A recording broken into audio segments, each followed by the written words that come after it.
Hey everyone! Welcome back to Tech BD. In today's video, I'll be showing you a quick and easy way to how to use Canva Pro for free.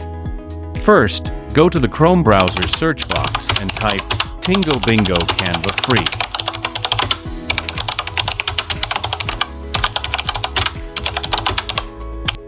Then, click on the first site in the results.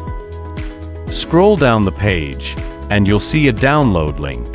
You'll need to wait for 1 minute.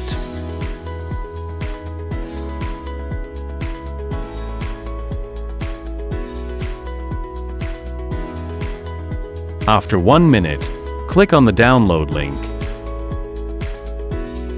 and another option will appear. From here, click on the Get Here option, and your Canva Pro will be activated. After that, you can use it as you like.